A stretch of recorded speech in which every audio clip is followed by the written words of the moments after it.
My name's Julie Renfrew. I'm a Delivery Support Manager on the LTC Year of Care Commissioning Programme. Okay. So to introduce Pete Goff from Kent and Medway Health Informatics to you, Pete. As you said, I'm Peter Goff. I work for Kent and Medway Health Informatics Service, and we've been working in partnership with Kent County Council, as well as a lot of the organisations across the County of Kent, both provider, commissioner, NHS and non-NHS, to try and come up with a capitated budget, year of care information, and so on. My plan today is to try and run you through roughly how we've gone about coming up with our project, working through it, getting the data sets, and getting the reports out to people. You have to excuse me if I start coughing. I've been had a bit of a cold the last couple of days, so if I suddenly go on mute, don't be too surprised. Right. So the project started 2 or 3 years ago with KCC Public Health. A consultant called Abraham George started looking at linking together data from social care and NHS to look at the potential for capitated budgets and long-term condition problems. I believe that was at the very start of this project, the 4-year project. It then came to us with the plan to try and get all the organisations across the county of Kent, get all the data together, linked up at a personal level, to start to look at developing capitated funding as well as other public health type analysis on that type of data. It was quite important, I think, that we started with a blank sheet of paper so the project could go anywhere. We had obviously outcomes that were required by the national team, but we tried to be as flexible as we could, so to try and get buy-in from everybody who wanted to use it. The initial aim, the main aim, was to develop capitated budgets for the year of care population, which I'll come on to in a later slide.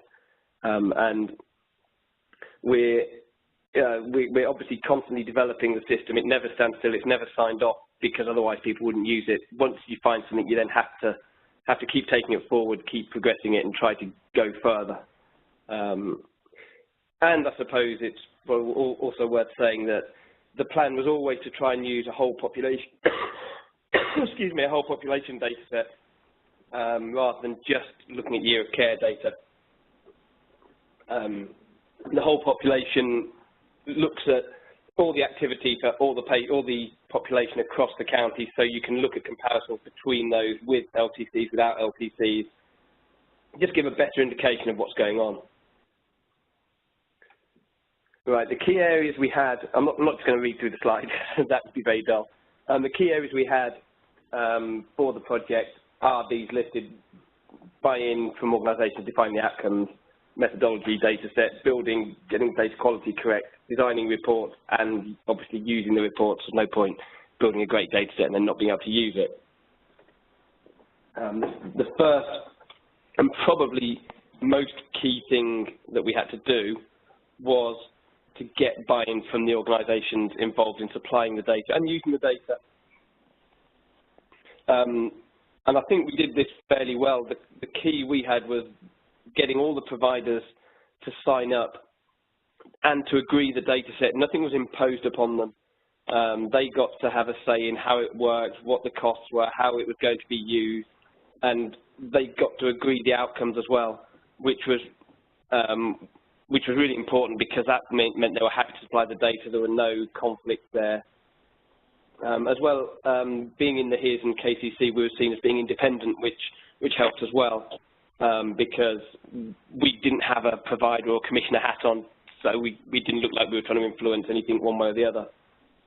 Because obviously providers and commissioners want different things from the data sets and from the projects in general, and we kind of just went with that to try and please everyone with it. So we now have something like 120 organisations involved, a lot of which are GP practices, but they're all supplying data in to try and get this whole population data set. And once it becomes a critical mass, then everybody wants to buy in, and it becomes a really powerful data set.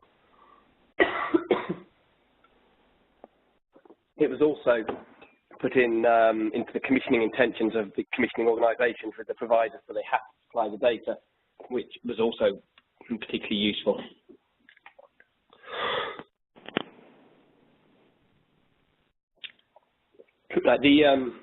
Once we got buy-in from all the organisations, we had to define what the outcomes of the project were going to be. It's obviously important to have initial aims because that gives you an impetus to start going. It gets the methodology working. You start to get people interested and just get going. But then they changed almost not quite monthly, but they changed very regularly as we went through. New aims came in. Some of the initial ones weren't possible, but we're as flexible as possible to just keep everybody interested. So the initial aim we had was to create a capitated budget for a particular set of patients, which were known as year of care patients, who had multiple long-term conditions, had rising risk scores. Again, I'll come on to the definitions we had of those. So we could come up with some sort of way of paying for them differently across the health economy, because there has to be a change in the way that they're paid for, and this seems the best model of doing it. The aims were driven initially by the national group, but also the local organisation, which I think is key, so that they could get their reporting as well as national type reporting that we wanted. And I think it's quite important to say don't try and do too much initially. Have a few aims and then let the project direct you as you go along, because things will change as the NHS changes almost weekly, it seems. We came up with expanded aims as we went through. At the moment, their whole population, it's more than the whole population as well as the year of care cohort. Looking at the analysis of the costing across the whole population, as well as a load of other public health metrics that can link in social care, ambulance data, hospice data, just looking at various health metrics across the county. And also producing capitated funded budgets for the whole population rather than just the year of care patients, which is going to be taken on by one of the CCDs we're working with, which I think is going to be quite tricky, but it's certainly a good aim to have. So once we had our aims, defining our methodology, again obviously quite key, but relatively straightforward. Initially we had to identify year of care patients because that was the main aim, was to get capitated funding for year of care set of patients. We decided to base it on risk stratification as well as long-term conditions. So this was based on a piece of work that Abraham George, the public health consultant, had done that showed that patients who have a particularly fast rising risk score using a risk stratification tool, you could look at their activity and they hit crisis points as they go up. So the aim was to try and get to them before they hit the crisis point, to try and flatten out the curve, if that's the right way of saying it. And that's based on research he'd done over the last couple of years. So we decided we'd flag patients who are in the top 5% of the population, as well as having a rising risk score. 15 points overall, as you can see. That's relevant only to our particular risk stratification tool, but it gives a guide that people are going up quickly. So it just looks at people who are getting worse and have a number of long-term conditions. It has to be 2 or more, and we then flag patients as, depending on how many long-term conditions they have, either 2, 3 to 5, 6 to 8, 9 plus. That's the BCD at the bottom, because those are the on the work Abraham George did. Those are the big costing differences between when you did the analysis of the patients with those number of long-term conditions. We based it on the QOP long-term conditions because they are the best coded across the country. So we had a way of flagging the cohort that we were initially trying to identify, and it seemed fairly effective. We seem to be getting the right type of patient. So once we had the right type of patient, we then needed to look at how to create the main data set. When I say main data set, I mean the actual activity across the county and all the different providers. This was probably the trickiest thing we had to do. The IG behind it was the major problem, because the key is to link the data at a patient level. You have to be able to know that the same patient is known to social care, and the same patient has been admitted to A&E, that's been through out of hours, that's been invited through the ambulance, etc. And the logical common identifier is NHS number, but you can't share NHS number, particularly social care, into the NHS, and you can't just flow NHS number around the system. It's not viable. And this was a big problem, because we had to have a way of flagging patients coming in from organisations, but without being able to let them see the data to flag it. And it took 6 months to solve.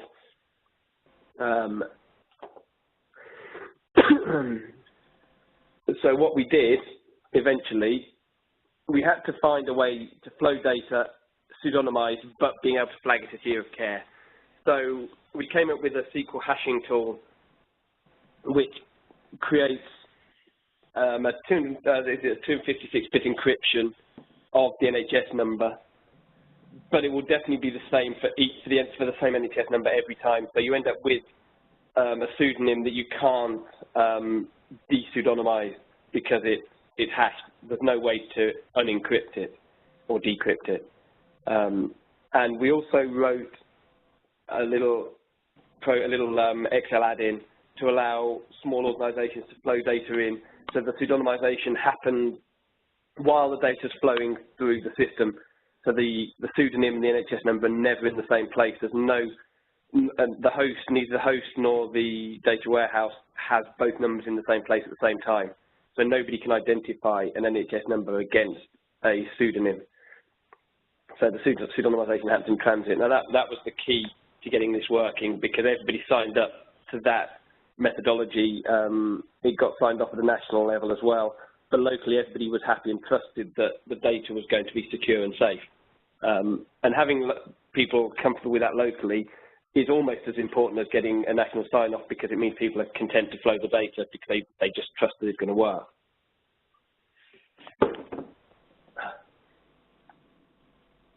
So now we could link all the data, which was particularly handy, and there was much rejoicing. Sorry, I was trying to make myself smile. So the overall overview we have of the data set now is in this nice, handy little diagram. I'm not sure whether you can read the screen particularly well, but you start off with a risk stratification data set which has all the population of Kent. You flag the patients as being in year of care, yes or no. You then flow data in from social care, from SUS, and from local organisations, which is this middle area, into data sets that have a pseudonym in it. So they start off at the host organisation with an NHS number, and they end up within our data warehouse with a pseudonym in. The data is then combined and flowed into a single year of care database that contains the hashed pseudonyms, and then it gets reported on. So it's relatively straightforward once you know how to do it. And that gave the ability to create a single data set, a whole population linked data set, which was key to all the analysis that we were going to do. So we now need to define the data set, which was slightly trickier than it sounded. So we have these providers of primary care, secondary care, community, advanced hospice, social care, ambulance, and mental health. Now, they obviously all have very different data sets because they're completely different providers. So the key was to try and come up with a common data set where possible. Then that's where getting the provider buy-in is really handy, because they could all try and devise data set between them. So we need to find out what are the key fields, what are the common fields, what the data completeness and the data quality was like, and just try to come up with a single data set. So in the end, we agreed all the key fields, and we decided, or we agreed that it just had to be a best fit. It couldn't be perfect. You can't fit all these different provider types into a single data set that's just going to work for everyone. It's just not possible. So we came up with the best fit that involves having individual provider data sets to do analysis on, but a single combined data set that had as many fields populated as we could to try and get a global analysis going. Fairly simple, the common data fields across all data sets where you won't be surprised, like the date, a commissioner code, a practice code, a cost, which is obviously key, the provider code, provider site, the NHS number, or the unique ID, and the gender. And then we had to have some common calculated fields, so all the data sets had to have certain items on the end to allow analysis to happen. They had a data currency, a staff type who did it, the currency of the year of care. So the data currency is things like attendance, provider spell, any attendance, GP consultation. Are they a year of care patient? What's their point of delivery within year of care? Where were they seen? And is the practice has the practice supplied data, yes or no? So we don't have every practice across the county flowing data in. So we have to know whether that practice has the long-term conditions flagged. And so I'm happy to explain more detail on our data set if anybody particularly wants to. And also we had to discuss the costs and how to populate them. And the costing method we went with was to allow the providers to supply their own costs rather than try and impose a cost. With the secondary care, we just went with sus costs initially, and they may change. And everybody else supplied the costs based on either reference costs or price. And that's the first part of the data quality, is trying to match the costs we've got back to the budgets that were actually paid. And that's an ongoing piece of work. And I think we'll get there. There's obviously going to be some differences, but most of them are understandable. And then you can start to analyse trends and what's going on. So now we came on to the easiest part of the data part of the project, which was building the data set. It's far more difficult to devise it than to build it. The process is fairly straightforward. Run a monthly risk stratification process. So you then get a risk score for all patients, flag them as year of care or not, flow in the related long-term condition data. We've got 40 long-term conditions that we flag. We only use 18 for flagging the year of care, but we do use all 40 for the reporting. We then created the automation for flowing in the data that we've already got. So any data from SUS that's already in the data warehouse for other providers, any data for community, we warehouse that for the community provider to use on a daily basis for their work. That can flow in automatically, and then get the external providers such as hospice, out of hours, who don't generally link in with the rest of the NHS data, to flow the data in via Excel using the little add-in we wrote. I'm hoping this is at least making vague sense. And we end up then with a list of patients and lists of data sets for each of the providers flowing the data in, and then a global data set. It gives us something to work on. The next area to look at, once you have a data set that is created and running and populating, everybody has started to accept, the data quality becomes fairly important, because people aren't going to use the reports or believe it until you can prove that the data is of a good enough quality to use. Now, different organisations have different levels of completeness and data quality. That's not particularly criticism, it's just different organisations do things in different ways. The key data quality item is obviously the NHS number, because it has to be populated in order to link the data sets together. If it's not linked, then the data is much less useful. Most organisations, certainly NHS organisations, have fairly highly populated NHS numbers up in the high 90%. There's a couple of organisations who don't, for various reasons. Social care, for example, has about, I think it's around 80 to 90%, and the ambulance data at the moment is much lower, although they're starting to work on improving it. So you just have to at least acknowledge these issues if you can't fix them. The second key data quality item is the cost. In theory, it needs to add up to the current budgets of all the commissioners. It won't unless you've got the prices in there rather than reference costs, but you need to at least be able to explain why, understand why, and maybe add in block tables to try and link to get the extra below the line costs in there. Particularly if you're using the data for capitated funding, because obviously the whole cost needs to be used.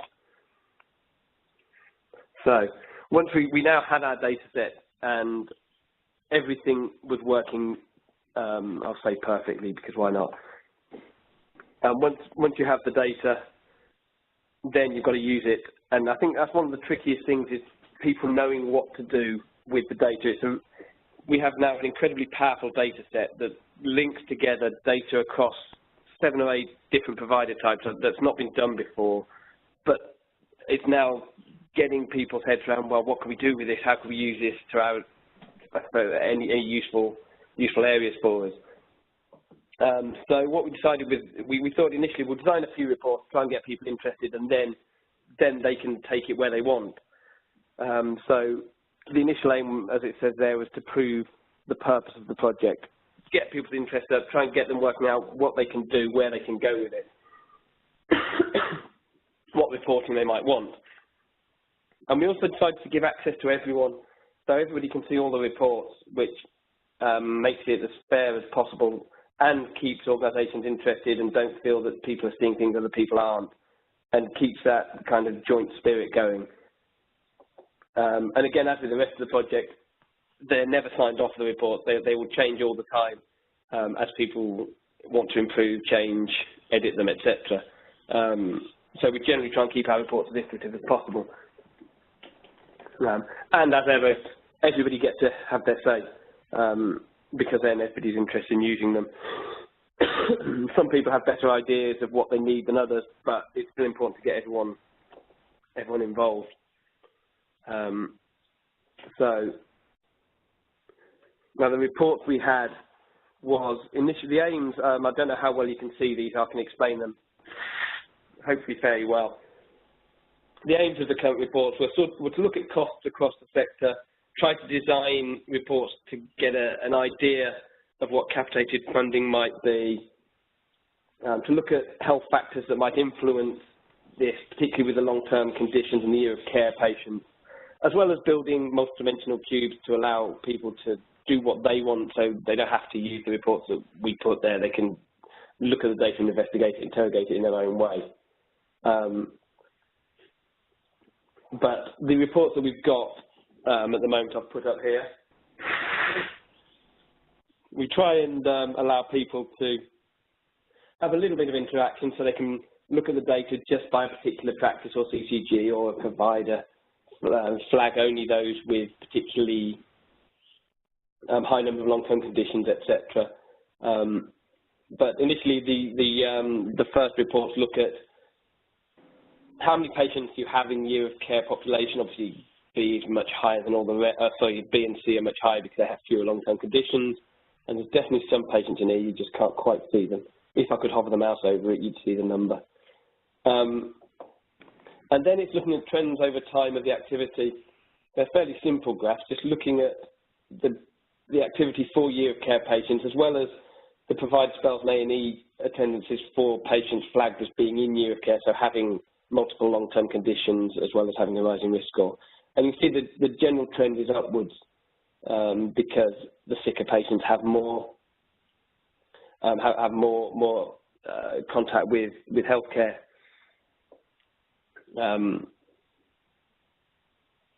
We also then looked at the costs of those patients. In general, the costs of the year of care patients by activity goes up. You can see it just generally goes up. Although I always find the middle graph quite interesting, which shows the average cost per patient, which it looks at all the non-new of care patients would include patients who have almost no interaction with healthcare. So all the generally young, healthy people rather than all the older long-term condition patients, which is obviously the cost will be a whole lot lower then. And we then tried to look at where the breakdown of costs was. This is the bottom graph. It looks at what the costs are per patient by the provider type, so it just stacks them up.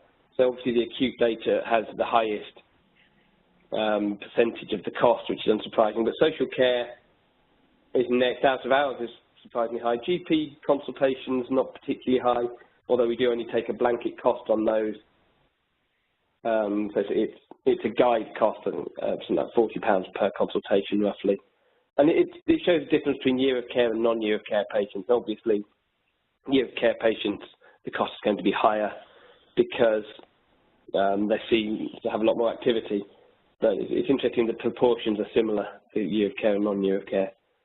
And it shows that those are the patients that you do need to be interested in. There may only be a small proportion of the patients across the county. It's something like 30,000 at the moment in Kent out of 1.3 million, I think. But they are a significantly higher costed population.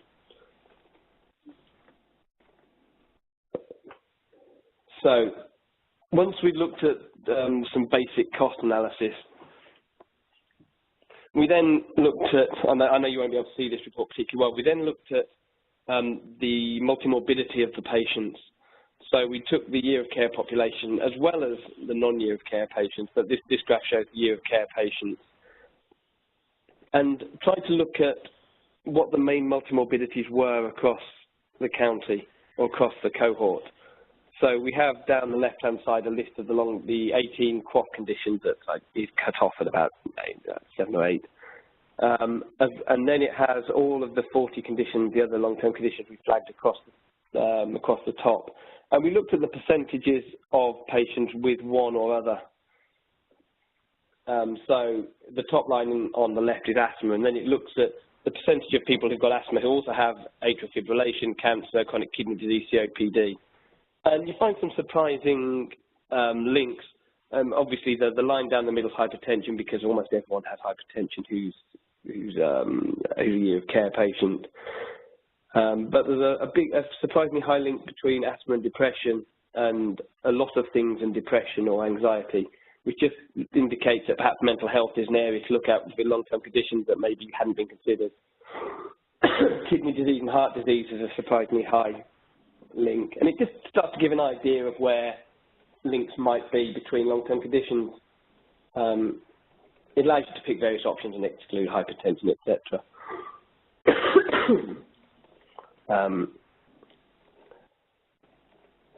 And also, once you started looking at that, we started to look at, well, how many long-term conditions do people have?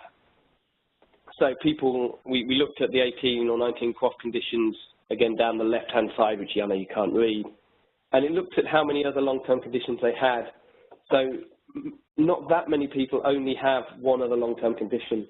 So once you've got one of the 18 QOF conditions, the chances are you've got at least 2 others, and a lot have 5 or more, which just shows that once you start to have these conditions, you just tend to get a build-up of them, which shows this is the area of population that you can really try and help, both from a financial point of view as well as from a patient point of view, because they're the ones who need the most help.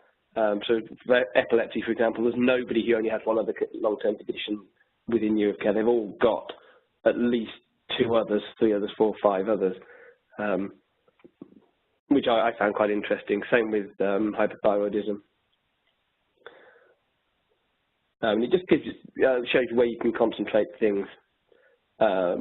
We also then started looking at combinations of long-term conditions. Now, hypertension appears very highly in most of these, or you can switch them off. I'm just looking at combinations of diseases. Anxiety, obviously anxiety and depression is quite high. Chronic kidney disease and osteoarthritis I wouldn't have picked particularly high.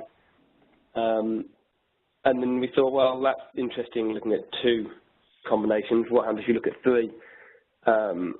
And suddenly kidney disease, osteoarthritis, hypertension, kidney disease, so a lot of kidney disease, diabetes, heart disease, kidney disease. Just there's a lot of looking at where these combinations of long-term conditions are. Now, they may be obvious to clinicians, but maybe some of them aren't. Maybe some of them get missed.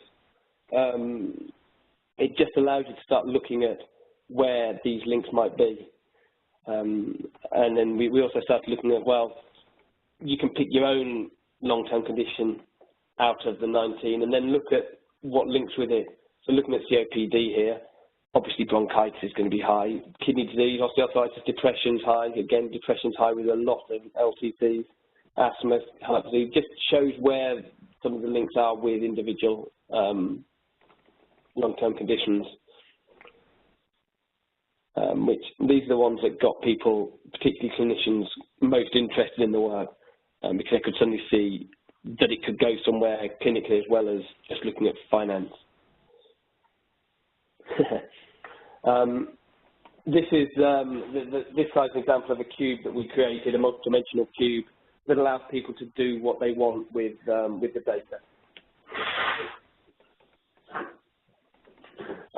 We took our data set and said, fine, you can look at it how you like, you can drill down, you can drag and drop, so you can start analysing things by age, by gender, by A&E disposal methods, by social care package type. I've just thrown up a basic cross tab initially to show that the difference in cost between male and female within each of the data types.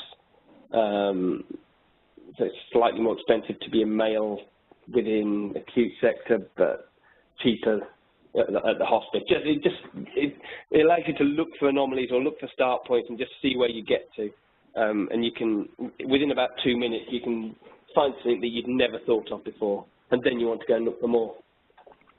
And I think allowing people to create their own things and analyse the data in their own way rather than just having to look at the reports has been really important because it just allows them to start getting more out of the data. And then coming back saying, well, now we need a report on this. Can you put together something that does that or the other and so on? Right, using the reports, well, I find it a bit difficult to put this slide together because using reports sounds really easy. But I guess the key is making sure they're useful because no one wants to use reports that they're not getting anything out of, which is, again, another reason why we try to keep them iterative. So that if people say, well, this report's great, but it's a bit out of date now, we don't need it, can we do this instead? So you want, yes, of course. So they need to be useful. They need to achieve the outcomes that you're looking at. So we took the aims, so we had a look at the cost, trying to design reports to get capitated funding, and then the multimorbidity stuff, where we were looking at, and then where can we take it now? So we looked at the aims that we had, and did we achieve them? I think we probably did. I don't know that I don't think we've got a capitated budget yet, but I think the reports allow you to start getting that data and getting that analysis and coming up with rough ideas of costs for that. And people do like using the reports as far as I can tell. We get various compliments on them, so they are generally useful. I'm sure they can go much further, but it's trying to work out now what people want to use them for, because we have 9 commissioners, 8 commissioners who want to use the reports in slightly different ways, depending on how they're setting up. Some want to use it for capitated funding, some would like to use it for their integrated care model. So it's how we can get into that. Some want to link it with council data to start looking at housing, that sort of information. So it's where to go next.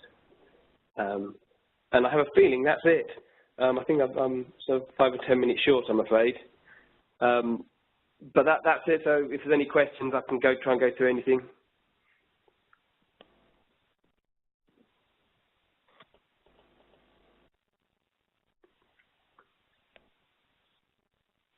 Is there anything anybody wants to ask? Thank you ever so much, Pete. Can you hear me? I can. Yeah, okay. So what we'll do now is if we go to questions, if people can post their questions in the Q&A box, that would be fantastic. Sarah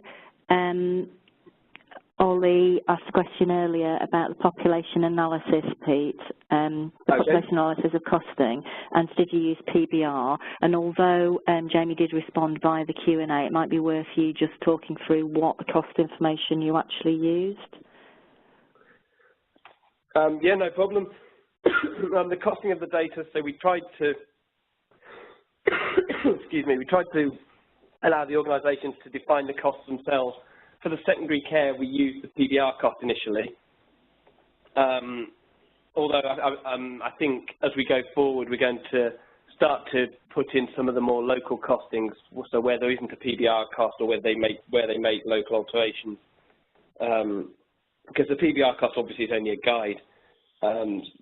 But we went with that initially because it's an accepted cost and it just got us started. And you can still analyse trends over time of what's going on. For the other data sets, it was almost whatever the provider wanted to supply. Some of them used reference costs. I believe the community trust supplied reference costs. Some provided price, which I believe the out-of-hours supplied price.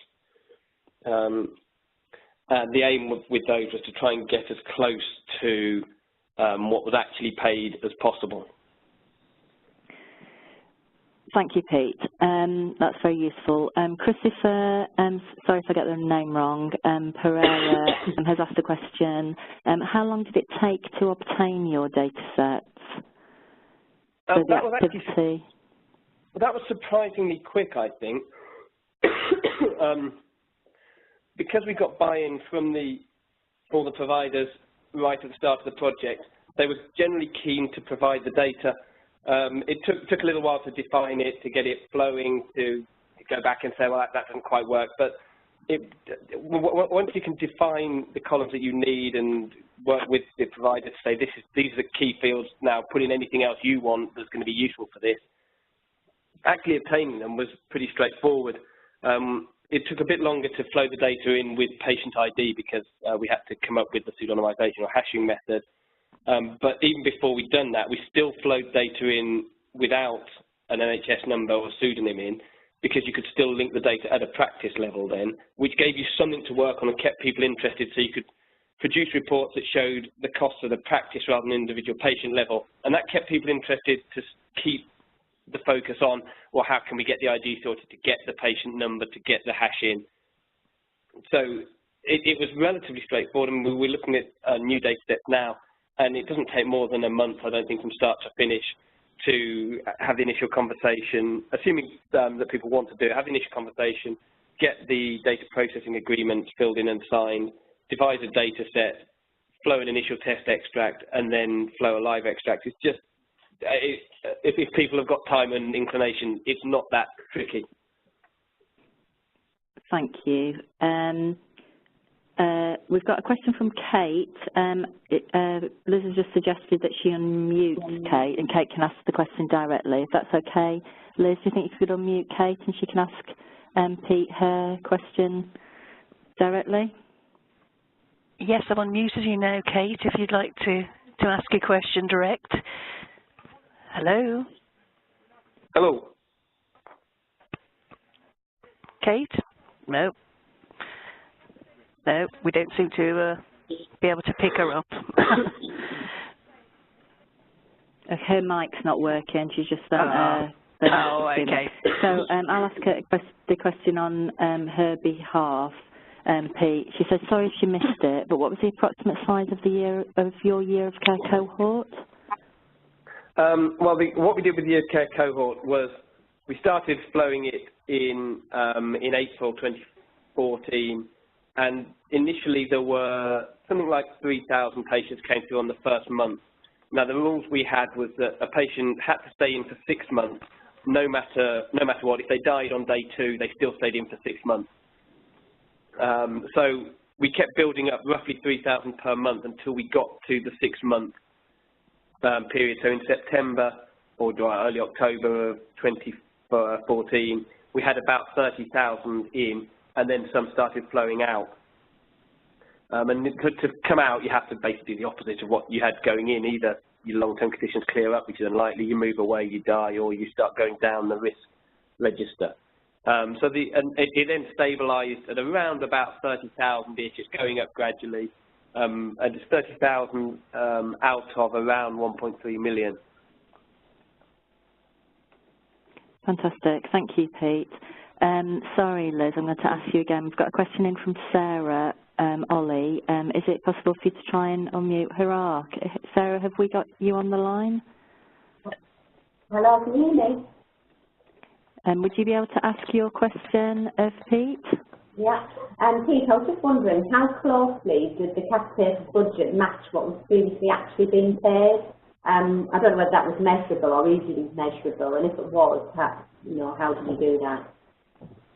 The finance side is what we're doing our DQ work on now, and we don't have a capitated budget as such yet. The aim is to get a capitated budget by, I think it's either by the end of the financial year or slightly earlier than that. But what we're trying to do at the moment is match the data set costs that we've got with what was actually paid. And we're working with the commissioners on this so that they give us their finance report essentially, and we try and match that as best we can with the data that's within our data set. And some of it's quite close, some of it's a distance away, and the key thing is knowing why it's a distance away. So a lot of it, for example, in the SUS data, any mental health codes aren't costed because they're done at local costs. I think that's right. So you just need, if you know that, then you can either add a factor in, or just accept it and see how it goes from there. So it's a difficult one to answer because we're working through that at the moment. That's our first DQ type exercise we're doing. Okay, so the answer is I'm not entirely sure yet, I'm afraid. Ask me in a month. Am I able to ask another question? Yeah. Go on then, of course you can. Sorry. Obviously you're not quite there yet with it, but I just wonder whether going forward, whether conversations have already taken place, because obviously in terms of the budget being capitated, whether or not there's been discussions around, say, an acute care organisation, how it would be pooled. I'm sorry, did you say it's about pooling budget? Yeah, I might be jumping a bit too far ahead from where you are, but whether or not you've had discussions around acute care organisations. That's with between the commissioners and the providers more. They have had those discussions, and when I leave this, I'm going off to a monthly meeting that discusses exactly that. Because obviously the acute providers want to be very careful about signing up to anything where they might lose out or be perceived to losing out. Yeah. And I think that they're looking to start to shadow that from next year between the providers and commissioners. Sorry. Thank you, Pete. Just to add to that, Sarah, we have got Kate coming back and talking to us. It's not until February, but of course, if there's anything comes out of any of these webinars that prompts you to think we'd like to hear a bit more from that early implementer side, then obviously we can arrange that. So your comments and suggestions would be gratefully received. We've got no more questions in the Q&A box. I don't know if anybody else wants to ask a question. Jamie, I think you should ask Pete a very challenging question before you sign off. Before I do, I can always answer Jamie's question. Before I do, I just want to go back on the question that Sarah asked. I think one of the things about Kent is that they have many different providers and 7 different CCGs, and so actually they're looking at different models in different areas of the county. So, for example, one of their CCGs is looking at a Vanguard provider model, which is based around primary care, so the MCP, the multi-specialty community provider type arrangement. But I understand, Pete, and you might know more, I'm not sure, that West Kent are looking, are looking at different sorts of ways of delivering services from that, and so would likely set up a different sort of model of care in that area. Yeah, I think almost all the CCGs are looking at a slightly different model. I think the West Kent one is in East Kent they're looking at the multi-care providers, but yeah, West Kent is slightly different, and they're looking at it's a much bigger CCG. They're just looking at doing it slightly differently. I'm not sure how, I'm afraid. Yeah, and I think the other thing about Kent being so large is that they are using this tool on the dashboard and the whole population data for many different service innovation models. So whereas capitated budget is one of the strands of work that they're looking at using this information for, they're using a whole range of different service delivery types and service delivery programs. So I think one of the things that they looked at is bed utilization. They've used it for some work on that side of it. There's a whole range of other things which I was just reading the other day, actually. I don't know if, Kent, if you've got, Pete, you know of them off the top of your head, or I can have a quick look at some other stuff that I've got. They're using it definitely for bed modelling, particularly with community bed modelling, looking at how to get patients out of the acute trust. As with all acute trusts across the country, they're struggling for bed numbers, and where the community beds can be best fit. Public health also trying to use it for the sort of ward analysis of where the long-term conditions are and social care, and also linking in other data sets such as fire and rescue data. So looking at patients who've had fire safety checks from the fire service, and then did they go into hospital having had a fall? And is there a pattern there? So just to try and see if anything can be improved. And that's actually the fire service using that data to try and improve their services. So there's a whole lot of things that can be done. Thank you, Pete and Jamie. We're almost at 1 o'clock, so we're about to close the webinar. But before you leave, please, you can, if you don't already have our addresses, through our long-term conditions email address, you can ask further questions if you would like to. Plus, details here is the date of our other webinars, just as a reminder. So if you haven't been emailed an invite to these, get the dates in your diary, and the information will or is available on our Year of Care Commissioning website. Okay. Just to say thank you, everybody, for joining today. The session has been recorded, and a copy of the slides will be made available, and on our website, on the Year of Care Commissioning website. Okay. Just to say thank you again, Pete, for the session today, and you're sounding a lot better. Yeah, sorry about the coffee. It sorted you out, that session, Pete, and hopefully we'll hear from Pete on a future occasion as well. But thank you, everybody, for listening. That's the close of the session today. Thank you.